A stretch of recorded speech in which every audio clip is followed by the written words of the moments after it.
Նրան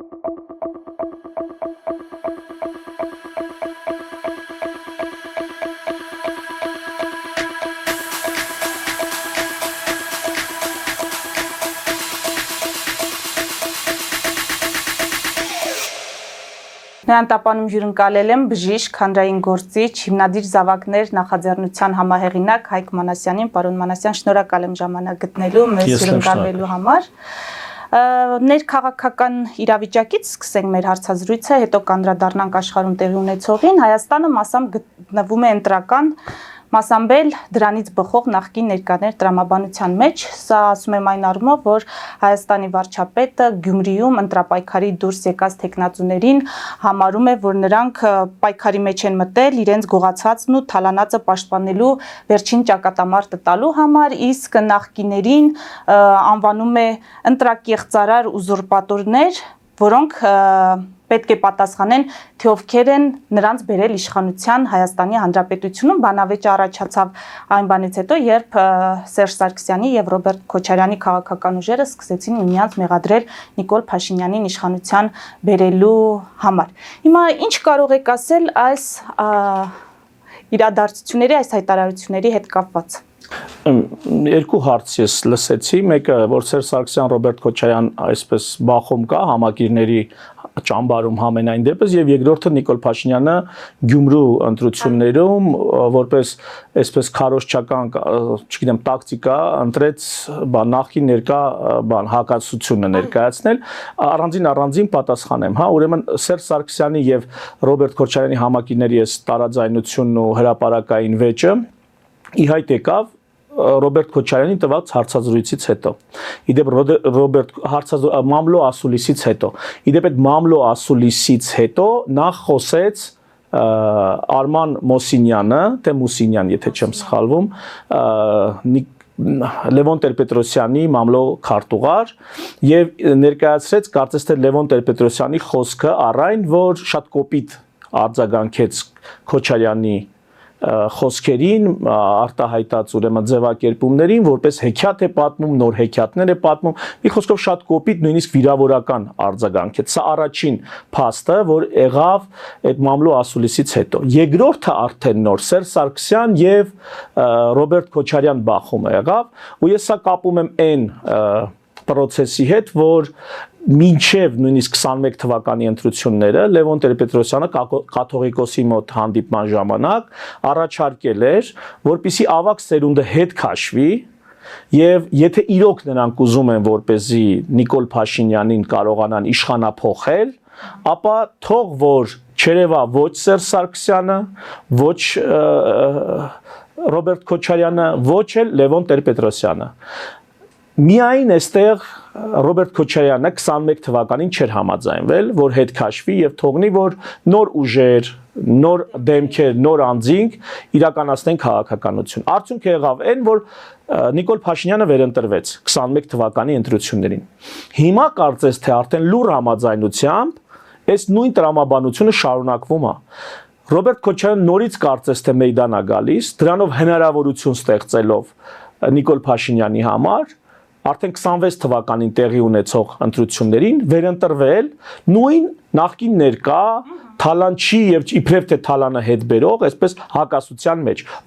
վախեցնելով Ռոբերտ Քոչարյանով կամ հիմնական իր ընդդիմախոս կարգելով Ռոբերտ Քոչարյանին, ինքը այսպես դրա ֆոնին որպես այսպես ավելի լավը երևա եւ ժողովուրդը իբրև թե կրկին նրան ընտրի եւ Ռոբերտ Քոչարյանը կարծես թե սրան նպաստում է։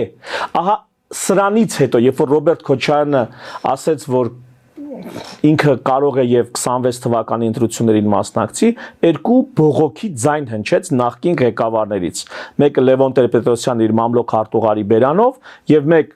Սերժ Սարգսյանի համակիրները մեղադրելով նրան մի խոսքով այդ ակտիվության մեջ։ Այսինքն ես սա տեսնում եմ հետեւյալ կոնտեքստում, որ նախկին նախագահները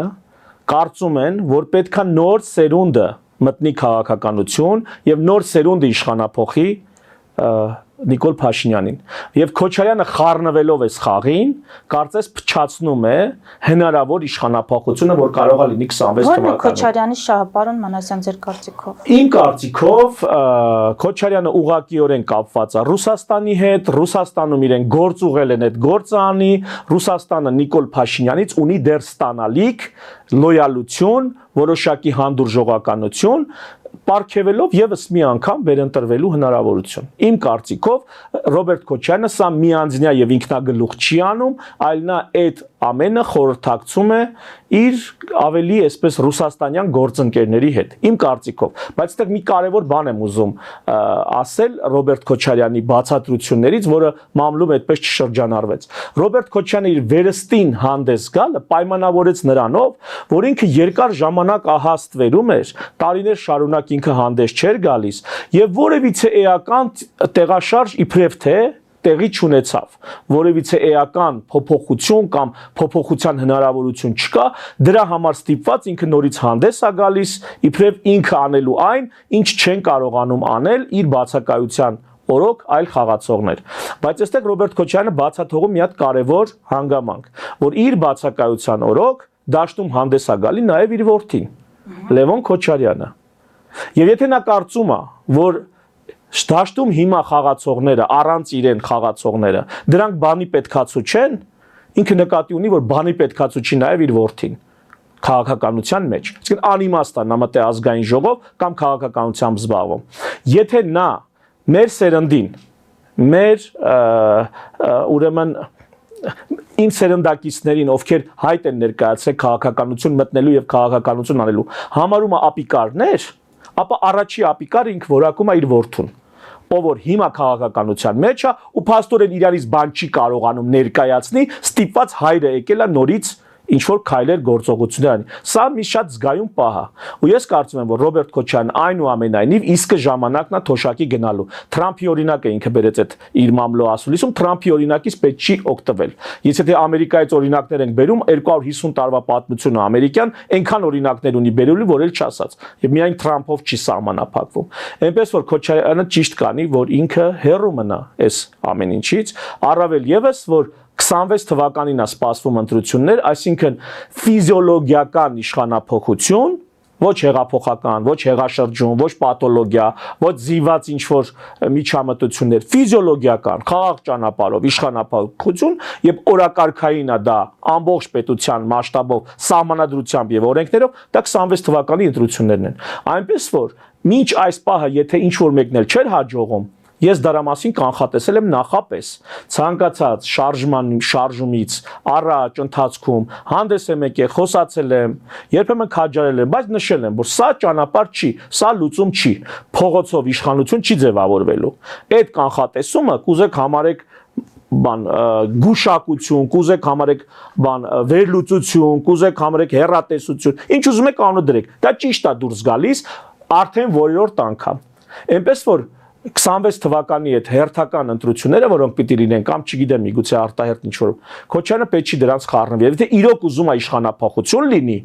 ապա թող թույլ տան երիտասարդները, երիտասարդ նկատի ունեմ մինչև 55 տարեկան մարդիկ, ովքեր քաղաքականությամբ ապականված չեն, ովքեր հոգնած չեն 90-ականների իրենց պաշտոններից, պրոցեսներից կամ չգիտեմ, սևացված չի նրանց անունը, թող հնարավորություն տան մեր սերունդը, լավն են, վատն են, գրագետ են, անգրագետ են, հարուստ են, աղքատ են եւ այլն, պերճախոս են, թե չգիտեմ, քչախոս են, մեր սերունդը ի հայտ գա եւ դրսեւորի իրեն։ Թող թույլ տա, որ այդ սերնդա առանց սերնդափոխության չկա ինստիտուցիոնալիզմ։ Ինստիտուցիոնալը դա միայն սերնդափոխությամբ է լինում։ Եվ թող թույլ տան այս քաղաքական համակարգը ձեռք բերի ինստիտուցիոնալ հատկանիշներ եւ վերջին հաշվով ամեն անգամ իրենց ներկայությամբ թող չանրապնդեն Նիկոլ Փաշինյանի աթոռը։ Սա մեկ, երկրորդը, ինչ վերաբերում Գյումրու հետ կապված էլի նախքին ներկայես թալանը հետ բերել եւ թալանել, ուրեմն Գյումրու ընտրությունները դրանք տեղական ինքնակառավարման ընտրություններ են, ուշադիր, տեղական ինքնակառավարման ընտրություններ են, որպեսզի ժողովուրդը լավ հասկանա սա ինչ է նշանակում, սա այն դեպքն է, երբ որ կա սահմանադրություն, գլխավոր օրենք, հա, կա կառավարություն, իշխանություն, ազգային ժողով, ամբողջ պետությունով process-ներ եւ այս սահմանադրությունից ներքև սրան հավասար, գրեթե հավասար կա տեղական ինքնակառավարում։ Տեղակ օրինակ ասեմ, քաղաքապետի կամ գյուղապետի շեֆը վարչապետը չի։ Սահմանադրությունն է։ Քաղաքապետի եւ գյուղապետի իշխանությունը չի բխում վարչապետից կամ ազգային ժողովից, բխում է իր ժողովրդից, իր գյուղից կամ քաղաքից։ Տեղական ինքնակառավարման մարմինների ընտրությունը դա այնտեղն է, որտեղ կա լեննականցի, գյումրեցի, իջևանցի, վեդեցի, արտաշատցի, մենք ասում ենք, չէ, հայս հայա։ Այդ տեղական ինքնակառավարման համակարգում հայ լինելը բավարար չի։ Պետք է լինես դու նաև երևանցի, իջևանցի, վանաձորցի, դա տեղական ինքնակառավարման հարց է լուծվում։ Այդտեղ մասնակցելու իրավունք ունեն միայն տեղի ժողովուրդը, իրենց միջից ավականի ընտրելով, նրանց միջից էլ ղեկավար ընտրելով, համայնքի ղեկավար։ Սա շատ կարևոր է հասկանալ, եւ տեղական ինքնակառավարման ընտրությունները զբաղվում է տեղի խնդիրներով, չի զբաղվում թալանը հետ բերելով, չի զբաղվում ազատ մաքսային գոտի ստեղծելով, ոնց որ Գյումրում ինչ որ ազատ մաքսային գոտի պետք է ստեղծեն, դա տեղական ինքնակառավարման մարմնի հետ կապ չունի։ Դա վերևը պետք չի վերաբերում դատերով, բռնելով, բաց թողելով, գույքի բռնագանձումով, բռնագրավումով, նրանք զբաղվում են իրանց տեղական խնդիրներով, այս փողոցով հոսանքը գնաց, այստեղով ջրատարը գնաց, այս մանկապարտեզը, այս դպրոցը, իրենց տեղական խնդիրներով են զբաղվում։ Եվ նախքին ներկա հակասություն մտցնել ստեղ, դա աբսուրդ է։ Դա վերևը Նիկոլ Փաշինյանի մակարդակում անելու գործ է։ Ես այդ ելույթը լսել եմ, որտեղ Գյումրու հետ կապված այնտեղ թալանչիներ կան բան։ Ընկեր ջան, այդ թալանչիների գույքը քո պետական վերևում եղած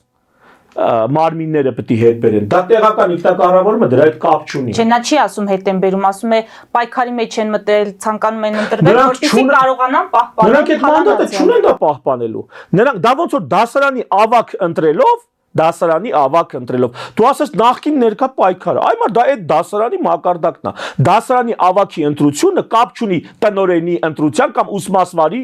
տնօրենի նշանակման կամ ուսմասվարի նշանակման կամ ընտրության հետ։ Դա դրա հետ կապ չունի։ Հաշվեք տեղական ինքնակառավարումը դասարանի ավակ են ընտրում, տնօրենի հարցը, ուսմասվարի հարցը, ուսուցչանոցի հարցը, դա լրիվ ուրիշ հարթության մեջ հարց է։ Տեղական ինքնակառավարման հետ պետք չի խառնել։ Ավելի Նիկոլ Փաշինյանը երբ որ գնում մասնակցում է այդ քարոզարշավին կամ ուղղորդում է, դա արդեն տեղական ինքնակառավարման ինքնավարության նկատմամբ ոտնձգություն է։ Դա ոտնձգություն է։ Հետևաբար Նիկոլ Փաշինյանի այդ թեզը Նիկոլ Փաշինյան, դու տեղական ինքնակառավարման մարմինների տեսանկյունից իջևանցի ես, ընկեր ջան։ Այ իջևանցի ջան, քո երևանցիներով դու ինչ կապ ունես գյումրեցիների հարցերում։ Ես հենց ասեմ, որ պատկերավոր լինի։ Իջևանցին երևանցիների հետ ինչ կապ ունի գյումրեցիների ավականի ընտրելու հարցերում։ Այնտեղ միայն գյումրեցիները կարան խոսք ասեն։ Ինչպես վեդեցիների հարցում միայն վեդեցիները կարան խոսան, իջևանցիների հարցում միայն իջևանցիները։ Դու իջևանցի ջան, քո երևանցիներով մի Ավինյան ես դրել։ Այ էտա ձեր արտացոլանքը, էդ եք դուք կարացե առավելագույնը անեք։ Երևանցիները գոհ են դրանից։ Հիմա էլ ստեղ փրթե թափել եք Երևանում, գնացել եք Գյումրիում եք տեղական ինքնակառավարում որոշում։ Տեղական ինքնակառավարումը էջևանցիների, երևանցիների, չգիտեմ, վեդեցիների գործը չի, դա բացառապես գյումրեցիների խնդիրն է, բացառապես Գյումրու բնակիչներով ժողովրդով լուծվող։ Սա այն տեղն է, որտեղ ցանկացած մյուսի միջամտությունը Գյումրու ժողովրդի, Գյումրու քաղաքացիների բնակչության ինքնավարության նկատմամբ ոտնձգություն է։ Նույնիսկ արտիքցիները չեն կարա այդտեղ բզբզեն։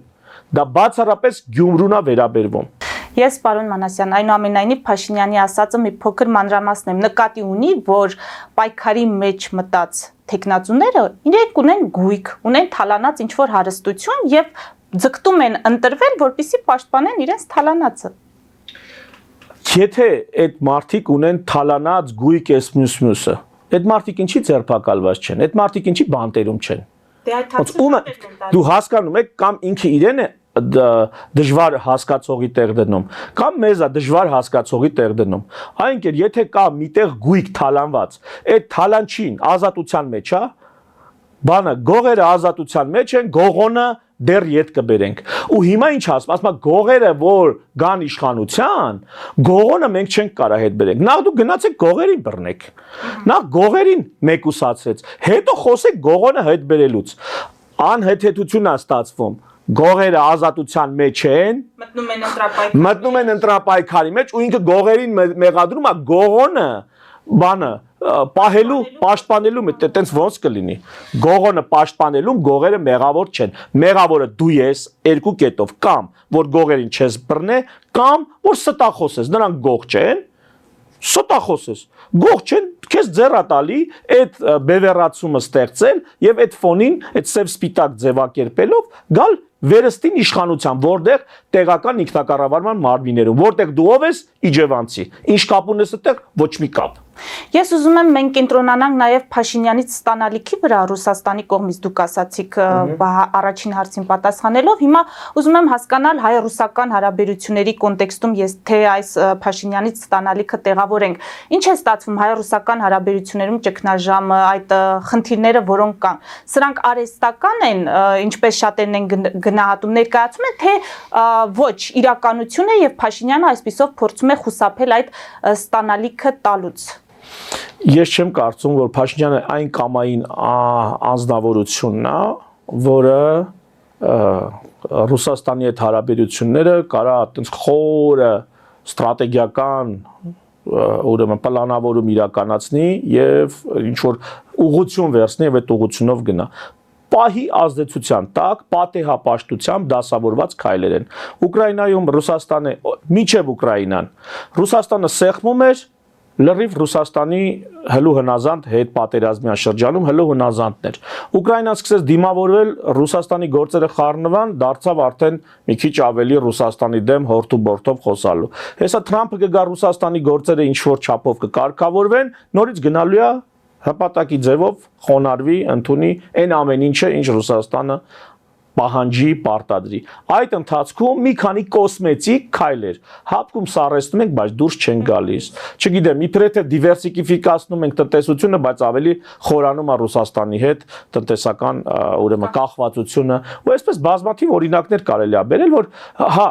սահմանին հայ-իրանական եւ հայ-թուրքական սահմանին սահմանապահների ինչ որ կոնտինգենտի փոփոխություն հայ-իրանական սահմանից բայց դա էլ այդ եկեք հաշվի առնենք որ երկկողմանի հարց է, նաև Իրանի կողմից է, այստեղ քայլեր որոշակի եւ եկեք նաև հաշվի առնենք որ առնվազն արևմուտքից Միացյալ Նահանգներից մեծ կախվածություն ունի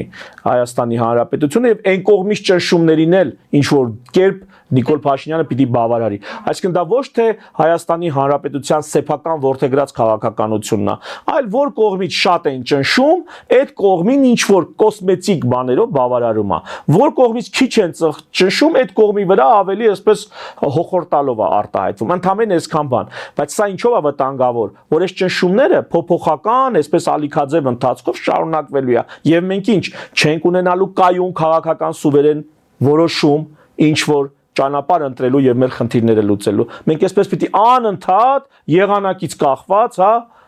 չգիտեմ, կլիմայից կախված, մենք այսպես լինենք, մենք այնպես դասավորվենք, մենք նրա պահանջները բավարարենք, բա մեր պահանջներն ով պետք է բավարարի, բա մեր խնդիրներն ով պետք է լուծի։ Էս է հարցը ու Ռուսաստանին էլ է սա հարմար։ Արևմուտքին էլ է սա հարմար։ Ոչ ոքին, թե Արևմուտքին, թե Ռուսաստանին պետք չի որ այստեղ լինի սուվերեն իշխանություն։ Այստեղ պետք է լինի մարմնավաճառ։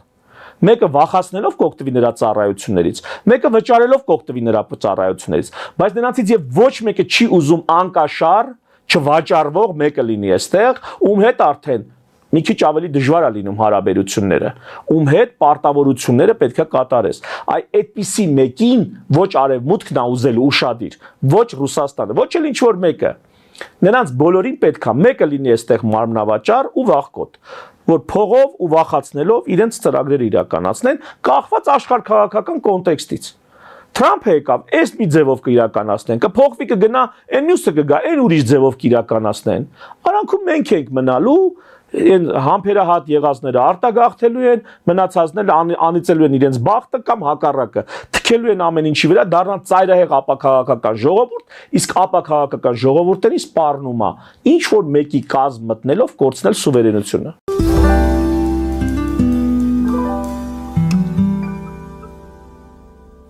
Jackpot հագուստի վաճառակենտրոնը վերաբացվել է Թահանգա քաղաքում։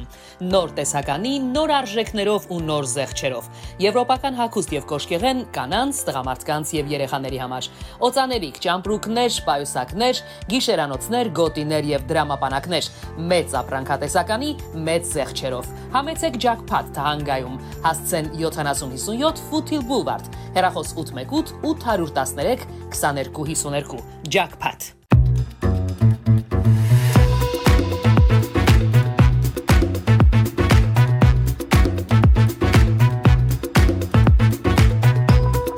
Արարատ ռեստորան, ընտանեկան եւ ընկերական ժամանցի լավագույն հասցե, սիրված արտիստներ, հյուրընկալ մթնոլորտ, հարուստ ճաշացան, անմահական խորտիկներ, Արարատ ռեստորան, հասցեն անփոփոխ, սիրով սպասում ենք ձեզ։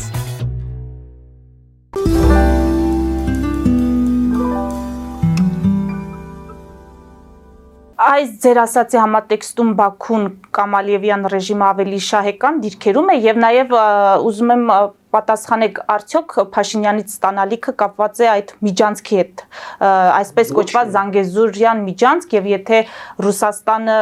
իր ձևով է հարցը լուծում այս իշխանությունների հետ, արևմուտքը իր ձևով, սա նշանակում է, որ դեռ միջանցքը մենք կհաջողվի պահպանենք, չտրվի այնպես, ինչպես պատկերացնում են կողմերից յուրաքանչյուրը։ Տեսեք, միջանցք չտալու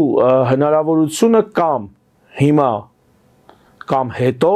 լուրջ արճակատում Ադրբեջանի հետ, եթե դա այդպես անշրջելի բան է, որ պիտի տանք։ Դա արճակատում է, դա ոչ ասել է նշանակում։ Հետի առաջի, ոչ պիտի ասես։ Ռուսաստանի հետ ես չեմ կարծում, որ միջանցքի հարցն է։ Միջանցքի հարցը դա ավելի շատ Ադրբեջանի եւ Թուրքիայի հետ կապված հարց է։ Իհարկե, այդ հարցում Ռուսաստանը ուզում է լինի փայատեր, բայց Ռուսաստանը այդքանով չի սահմանափակում։ Ռուսաստանի հարցը միութենական պետություն ձևավորելն է եւ որոշակի միության մեջ այսպես երկրների սուվերենությունը մասնակիորեն վերցնելը, մասնակիորեն, սովետական միության ժամանակ էլ ինչ որ բաներ դու տեղում էիր որոշում, ինչ որ բան կենտրոնում Մոսկվայում։ Հիմա ավելի մեծ սովետական միության համեմատ ավելի մեծ սուվերենություն կլինի, ավելի մեծ տեղում որոշելու հարցեր կլինի, բայց վերջին հաշվով այստեղ դու որ կարգի դերակատար ես եւ արդյոք դու ուզում ես մտնել այդպիսի միության մեջ։ Դու ուզում ես, դու մտածել ես այդ ուղղությամբ։ Սա միայն Նիկոլ Փաշինյանին չի վերաբերում, սա մեզանից յուրաքանչյուրին է վերաբերում։ Ժողովուրդ ջան, դուք ուզում եք պետություն, թույլ տվեք ստե մի քիչ խորանամ։ Ստե շատ լավ է, հիմա դաշտը բաժանված է պրոռուսական եւ պրոարևմտյան ուժերի, բայց ես երկուսին էլ պիտի հիմի կշտամբեմ։ Դուք երկուստ էլ հակապետական եք։ Ինչու? Որտեղ դուք երկուստ էլ ոչ թե ձեր սեփական պետությունն եք ուզում, այլ դուք երկուստ էլ մտածում եք ով պիտի մեր տերը լինի, մեր հովանավորն ու պաշտպանը լինի։ Հասկանում եք տարբերությունը։ Լինել պրոարևմտյան դե չի նշանակում անկախ Հայաստանի կողմնակից։ Դուք հավատում եք անկախ Հայաստանին։ Իրոք հավատում եք անկախ Հայաստանին։ Թե դուք հոգու խորքում գիտեք, որ անկախ Հայաստան հնարավոր չի, սուվերենություն, գերիշխանություն այս տարածքում հնարավոր չի, եկեք մեկի պոչը բռնենք, որ մեր հարցերը լուծենք։ Եկեք մեկին գնանք դառնանք, այսպես կցորդ, պրիցեպ։ Եկեք ճիշտ հլը խոսանք, մի հատ նայեք այդ մարդկանց, այդ մարդիկ անկախ Հայաստան ճանաչում են, եթե ճանաչում են, ուրեմն այդ արևմուտք, Ռուսաստան, արևմուտք, արևելք, այս դիլեման պետք է մեր առաջ կանգնած չլինի։ Ամեն մեկի հետ այնքան ենք հարաբերվում, որքան մեր շահերը հնարավոր է սպասարկել, որքան մեր քննիները լուծվում են, որքան մեր կարիքները բավարարում են։ Ռեալ օբյեկտիվ, ոչ թե երազանքների ուտոպիստական դաշտում։ Դուք հավատում եք անկախ Հայաստանի։ Բա որ հավատում եք, ո՞նց ես ասում, արևմուտքը չլինի, մեկ ասում արևմուտքը չլինի, մենք կորացենք, ռուսը մեզ կուտի, մեկն էլ ասում ռուսը չլինի, թուրքը մեզ կուտի, մեկն էլ ասում չգիտեմ ինչը չլինի, ես իմով մեզ կուտի, հələ մի րոպե էլի։ Դուք հավատում եք այն բանին, որ ձեզ չեն կարա ուտեն։ Չեն կարա ուտեն։ Չեք ուտվի դուք չեք հանձնվի, դուք պատրաստ եք դիմադրել, պատրաստ եք կառուցել ձեր պատկերացումների երկիրը։ Այս շատ կարևոր հարց է։ Եթե դուք դա պատկերացնում եք, այս երկիրն ունի ապագա։ Այս երկիրը իրոք ունի ապագա։ Ու այս երկրի հետ դժգոհությամբ, այդ տեսակ երկրի հետ դժգոհությամբ, բայց համագործակցող ուժեր կգտնվեն։ Անպայման կգտնվեն։ Աշխարհում կա Չինաստան, կա Միացյալ Նահանգներ, կա Իրան, կա Թուրքիա, կա դուք այդպեսին ուզում եք, ստեղ մի րոպե, երկու բաներ պետք է իրարից տարբերել։ Ժողովուրդ, ով ուզում է ինքը իր ճակատագրին տնօրինի, եւ ժողովուրդ, ով սպասում է իր տերը, իրանց միջի, չգիտեմ, մի հոգի հզոր, հովիվ, չոբան, իրենց որ ուղությամբ կառաջնորդի։ Մեր ժողովուրդը չոբան չի սիրում։ Ինքը ուզում է ինքը լինի, դեմոկրատիա է սիրում, այսպես կոպիտ ասած։ Ադրբեջանցիների պարագայում իրենք չոբանին գտել են։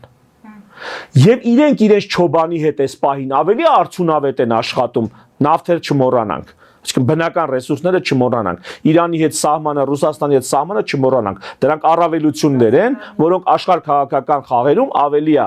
կուրսը բարձրանում, բայց նրանք իրենց չոբանին գտել են։ Մենք չոբան չենք ճանաչելու, չենք ընդունելու։ Նրանք Ալիևին պատերազմը, Հայր Ալիևին պատերազմը պարտված մեծարում էին։ Մենք Լևոն Տեր-Պետրոսյանին պատերազմը հաղթած կշտամբում ենք մինչև այսօր անիծում ենք։ Հա? Մի զգալի մաս։ Այսինքն նրանք չոբան սիրում են, ստեղ չոբան չեն սիրում։ Հարց չկա, չոբան չես սիրում։ Դու պետք է լինես դեմոկրատ ու քաղաքական ազգ։ Չոբան չսիրող ազգը մի դեպքում կարա գոյություն ունենա, սուվերենություն ունենա։ Եթե ինքը մասնակցում է իր քաղաքականությանը, առնվազն գտրում տեղամասում, քվեարկում, տանը չի մնում։ Քաղաքականությունն է թելադրում, քաղաքականությունն է սովորում, պահանջներ է ձևակերպում, քվեարկությանն է մասնակցում, ոչ թե միտինգների բողոքում անիմաստ։ Հարցերը դնում է քվեարկության հանրակրվե քաղաքական ազգը քաղաքականություն է անում։ Եթե չոբան չես սիրում, բերում է մեկին որպես գործադիր առաջնորդ, ասում է 4 տարի ամերիկացիները, 4 տարի ասում է։ 4 տարի հետո կգաս, եթե լավն եք, մի 4 տարի էլ ժամանակ կտանք, բայց ոչ դրանից ավել։ Հայերի մտքով ասում է, որ Նիկոլը 7 տարի արդեն իշխում է, 7 տարին լռանում է հեսա։ Եվ մի տարի է մնացել, որ ինքը համարվի ժամկետանց աշխարհի մասշտաբով, էլի այդ ժամկետը 8 տարուց ենքում Ամերիկայում համարում են արդեն շատ է, ինչի որտեվ քամակը սերտաճում է աթոռին, պաշտոնին։ 8 տարի հետո դի հանես, թե չէ կսերտաճի չես կարա հետո հանես։ Հիմա մարդիկ հասկանում են, որ մի տարի է մնացել, որ Նիկոլի նստատեղը սերտաճի է վարչապետի աթոռին, հասկանում են մի տարի։ Ավելին մի տարի հետո սանտրություն ալելու, Նիկոլը նորից տեխնացու է լինելու։ Այ քաղաքական ազգ դուք պատրաստ եք լինեք, չոբան չսիրող իմ ժողովուրդ, ես չեմ սիրում։ Մենք ենք մեր հովիվը, մենք ենք մեր առաջնորդը։ Դրա համար կարգ կա, ձև կա, հա, դեմոկրատիան, որն է, երբ որ ժողովուրդը ժամանակավորապես ընտրում է, ժամանակավորապես ընտրում է ներկայացուցիչների, ովքեր իրականացնում են իր քաղաքականությունը իրեն հաշվետվություն ներկայացնելով։ Այս շատ կարևոր է, այս սրանք իրարից տարբերել ու գնանք մեր քաղաքականությունն անենք։ Այսօրվա Նիկոլը այս չի, իր շուրջը այդ չեն։ Նախկին Քոչարյան, Սերժ Սարգսյան, նույնիսկ Լևոն Տեր-Պետրոսյան, իրանք արդեն հին են։ Նոր սերունդը այս ամեն ինչը հասկանալով պետքա խառնվի քաղաքականությանը։ Եթե դու չես քաղաքականություն անում, այսինքն որոշումներ կայացնում, քո փոխարեն այլոք կանեն, քեզ կներկայացնեն, կհրամցնեն իրենց որոշումը ու կասեն պտի անես։ Հիմա աշխարհակաղակական զարգացումների այս սրընթաց փոփոխությունների Թրամփի քաղաքականության հետևանքը բերելու է ավելի դեմոկրատական աշխարհի, թե մենք հակառակը լրիվ ուրիշ ուղղությամբ են գնալու եւ ձեր ասած դեմոկրատական երկիր դառնալու այդ հույսերը լրիվ մարելու են։ Դեմոկրատական երկրները հարաբերությունները լինում են ոչ թե ղեկավարներից, այլ նյութը ժողովրդական ինչպիսին է։ Եթե նյութը ինքնագլուխ է, որոշումներին մասնակցում է, չի կարում տունը տիտիկանի մեկը իր փոխարեն որոշի գան իրանացի դու պիտի անես։ Եթե այսպիսի ժողովուրդ է, դեմոկրատական ժողովուրդը լինում է այդ իր բնույթից, մշակույթից, կուլտուրայից, խելքից, խառնվածքից ելնելով։ Եթե ժողովուրդը բլնգյաց ժողովուրդ է, սպասում է մի հոգի ջոջ իրան ասի ինքը անի, այս ժողովուրդները դեմոկրատական չեն կարա լինեն։ Ավելին այս ժողովուրդների մեջ որ բերում դեմոկրատիա ես ուզում, պատվաստես, ներմուծես, այլանդակություն է ստացվում, չի ստացվում։ Ժողովուրդը բնից պիտի սիրի դվիժենի, այսպես ասած, քաղաքական process պիտի սիրի։ Մենք ոնց ենք ցանկացած տեղ նստած խնջույքա ինչա որը կամ հատուկ զգուշացնեմ որ քաղաքականությունից չեն խոսալու կամ ոնց էլ չի խոսակցությունը հասնում է քաղաքականության։ Եթե ժողովուրդը սիրում է այդ քաղաքականությունը, այդ ժողովուրդը ունակ է դեմոկրատական լինելու։ Ունակ է։ Այսինքն Թրամփով չի որոշվելու դեմոկրատական Ես նկատի ունեմ աշխարհի միտումներով Թրամփը բազմաթիվ տեսեք այնպես չի որ ես միանշանակ Թրամփին կողմ եմ կամ դեմ եմ իր արարքների մեջ կա ինձ համար շատ ողջունելի դրվագներ եւ ինձ համար խիստ անընդունելի կողմեր խիստ անընդունելի այս սրա մասին մի ամբողջ հաղորդում պետքա տրամադրենք բայց ընդհանուր ինչա լինելու Թրամփը բացելու է մարդկանց աչքերը Այն ամբողջ սուտը, կեղծիքը, աճպարարությունն ու մի խոսքով սև գործերը, որոնք քաղաքականության մեջ, մեծ քաղաքականության մեջ կան, բայց մեզ ներկայացվում էին իբր գիտեք ինչ կա, ամեն ինչ նստած օրենքների վրա, բոլորը օրինապաշտ-օրինապահներ են, մեզ մնում է օրենքին հետևելով խաղաղության դարաշրջանով մտնենք այդ քաղաքակիրթ ժողովրդի մեծ հանրություն Թրամփը գալու է եւ ցույց տալու որ դա տենց չի որ ձմեռ պապի չկա մի օրինակ բերեմ ես Facebook-յան պատից գրել եմ Թրամփը Ամերիկայում կա տենց օրենք որ արտաքին հարաբերություններում բիզնեսները կոռուպցիա չեն կարող անել Եթե օրինակ ամերիկյան բիզնեսը Հայաստանում կոռուպցիայի ճանապարհով արդյունքի ասավ, նա կարա դատվի Ամերիկայում դրա համար։ Ասենք ՖԲՌ-ը լսել եք, ՖԲՌ-ը կարա գործ հարուցի եւ իրան կոռուպցիայի համար հետևից գնա։ Հիմա Թրամփը եկել է ու այդ արգելքը հանել է։ Ինչ է բացատրում։ Ասում օրինակ չինական ընկերությունները կոռուպցիայով տարբեր երկրներում տարբեր գործարքներ են անում։ Մեր ընկերությունները հետ են մնում ասում է։ Ուրեմն պետք է հանեք փետրվարի 10-ին հանել այդ արգելքը։ Այսինքն ուղիղ ամերիկյան բիզնեսին սիգնալ է գնացել։ Ինչքան կարա կոռուպցիայով ձեր հարցերը լուծեք, ներսում չի կարելի, ԱՄՆ-ի ներսում չի կարելի, արտաքին աշխարհում խնդրեմ գնացեք կոռուպցիա արեք։ Ստեղից մի անգամից իմոտ հարց առաջանում։ Այս ամուլսարի գործարքը որ եղավ, իբրև թե Նոր ամերիկյան դեսպանատունն էլ շուշուտ որ ամուլսարը հեսա հանք է դառնում։ ԱՄՆ դեսպանատունն էլ դրա մասին իր պատին տեղադրել էր տեղեկություն, այսինքն ողջունում էր։ Իմոտ հարց առաջանում, արդյոք սա կապ չունի կոռուպցիայի հետ։ Արդյոք սա Թրամփի փետրվարի 10-ի որոշման հետ չի կապված, որ ինչքան տեղ կարաք կոռուպցիայով ձեր հարցերը լուծեք։ Ավելին աշխարհում քաղաքակիրթ աշխարհում այդպիսի բան կա կամպանիաները իրենց հաշվետվություններում նաև նշում են արտաքին այդ ուրեմն գործերի մեջ ինչքանն է կոռուպցիային միլիոնավոր դոլարների հաշվետվություն են ներկայացնում իրանց մեջ իրանց հիմնադիրներին, իրենց տնօրեններին, թե որն է եղել կոռուպցիայի բաժինը այդ իրանց գործարքներում, կոռուպցիոն ծախսերը։ Եթե հետաքրքիր է կարամ հանեմ դրանք ցույց տամ էլի։ Չնայած առաջիկայում երևի պատիսկը հրապարակեմ, թե որ կամպանիան ոնց է ներկայացնում, որ այսքան կոռուպցիայի վրա եմ ծախսել։ Այլ երկրներում, մերպես երկրներում կներեք այսպես արտահայտվելու համար կոռուպցիայի վրա այսքան փող եմ ծախսել, որ այս գործարքը կարողանամ կնքեմ կառավարության հետ կամ այլ բիզնեսների հետ հարաբերություններում։ Հիմա մեր եզրահանգումը ո՞րն է։ Եզրահանգումը որ Թրամփը բացելու է մարդկանց աչքերը։ Դա միշտ չի որ լինելու է հաճելի։ Դա լինելու է դառը ճշմարտության մասին տեղեկություն, բայց ժամանակն է ուշ է նույնիսկ, որ մենք իմանանք աշխարհը ոնց է աշխատում։ Իսկ այդ աչքերը բացելը բերելու է խաղաղության հակամարտությունների կանգնեցման թե հակառակը։ Այդ աչքերը բացել ընդհանրապես մեր ժողովրդի համար, ինձ համար էլ մեր ժողովուրդն առաջնային։ Թրամփի համար Ամերիկան առաջնային, իմ համար Հայաստանն առաջնային ու հայաստանցին առաջնային։ Դա բերում է նրան, որ հայաստանցին այլևս այս լոբիստներ ունենք, չէ՞, աչուձախ, որոնք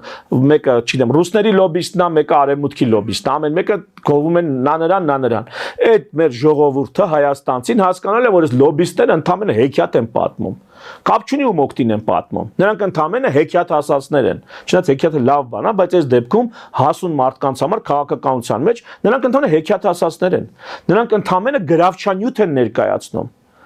Թրամփի օրոք դա կերևա այ մեծ քաղաքականությունը ցույց կտա իրականում ինչեր տեղի ունենում։ Ուկրաինայի հետ այսօր ինչ տեղի է ունենում, պատերազմը չսկսած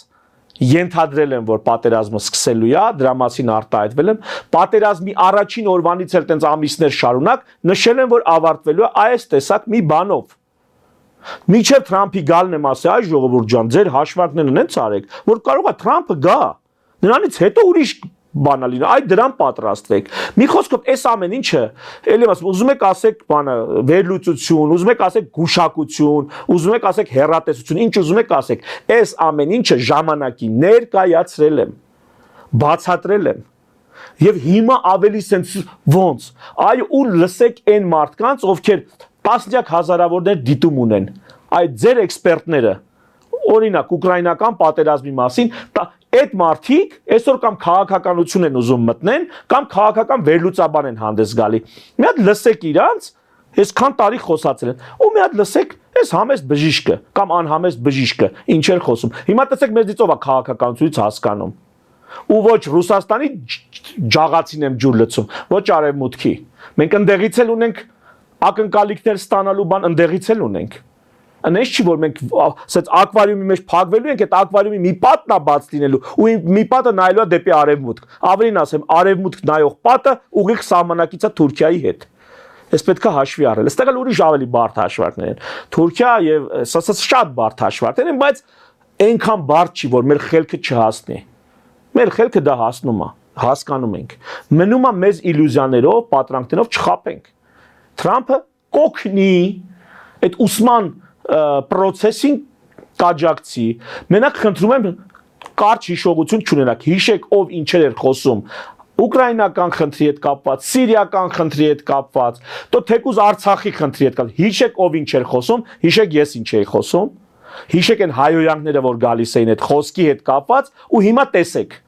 Մեզանից ով է կարում վերլուծություն անի, քաղաքական կանխատեսում անի։ Ամփոփելով, պարոն Մանասյան, վերադառնամ ձեր այն ասածին, որ մի մասը մեր ճակատագիրը, մեր փրկությունը կապում է Արևմուտքի հետ, մյուս մասը Ռուսաստանի հետ, բայց այս երկուսի արանքում ստացվում է Նիկոլ Փաշինյանը ճիշտ է, երբ ասում է, որ պետք չէ հակադրվել կողմերից որևէ մեկին կամ ընտրել կողմերից որևէ մեկը, այլ պետք է ընտրել Հայաստանի Հանրապետությունը, մեր անկախությունը, մեր ինքնիշխանությունը, մեր շահերից բխելով համագործակցել բոլոր պետությունների հետ եւ բացատրել, որ մեկի հետ համագործակցությունը մյուսի դեմ չէ։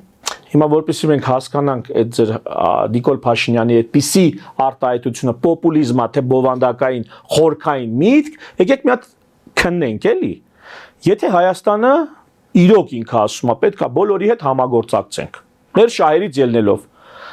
բախի չի դուրս գալի Եվրոպան այդ տնտեսական միությունից, ասի ես նեյտրալություն եմ պահում։ Ինչի ասում, ես Եվրամիություն կմտնեմ, այն ժամանակ պատրաստ ենք ցանկ հենց թեկուզ վաղը ասում է հենց Եվրամիությունը մեզ կանչեց մենք կմտնենք Եվրամիություն ասում է չէ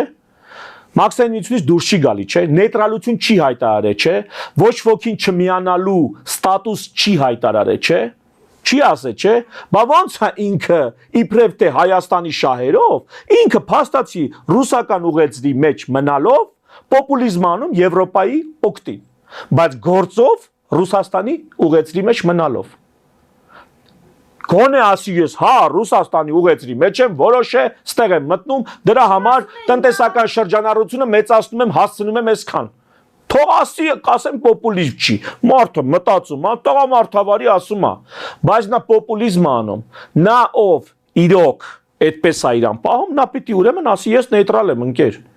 Ես նեյտրալ եմ։ Նեյտրալության գալու պահը պետք է հասունանա, պարոն Մանասյան։ Ուրեմն սուտ է ասում։ Դե եկեք փակենք այդ թեման։ Ուրեմն սուտ ասում, ուրեմն նա կոնկրետ պրո-ռուսական քայլերով, պրո-եվրոպական խոսույթով յալա է գնում։ Մանևրում է, ինչքան ժամանակ, մինչև Ռուսաստանի գլուխը կխախանդվի։ Ռուսաստանի գլուխը խախանդվեց, բանա փոխվելու նրա ասացի մեջ էլ, արածի մեջ էլ, կտեսնեք։ Սխմելուց, որտեղից որ մի քիչ շատ սեղմեցին, չունի կոշտություն, նրա քաղաքականությունը չունի ամրություն։ Նա մի sense մածուցիկ լորձային մի հատ վիճակ է։ Այս տեսակ երկիր, այս տեսակ սուվերենություն, այս տեսակ մեր խնդիրների լուծում չի լինելու։ Ու ոչ ոք չի ուզելու կրկնում եմ մենք լինենք իսկականից այնքան կոշտ, որ մեր սեփական, մեր բնույթին հարազատ քաղաքականություն վարենք, կյանք ապրենք։ Թելադրելու են։ Հասկանում եք, չգիտեմ, օրինակ, մինչև Թրամփը խոսում էին հիմնականում ներառականության մասին, հեսա Թրամփն եկել է Եվրոպան էլ մի քիչ հեսա կռազմականա, կփորձեն արդեն այլ մշակույթ, այլ գաղափարախոսություն, այդ դրա տակ էլ ծրվելու են։ Ոնց թելադրում են, այնպես ծրվում են։ Ասես չի լինի։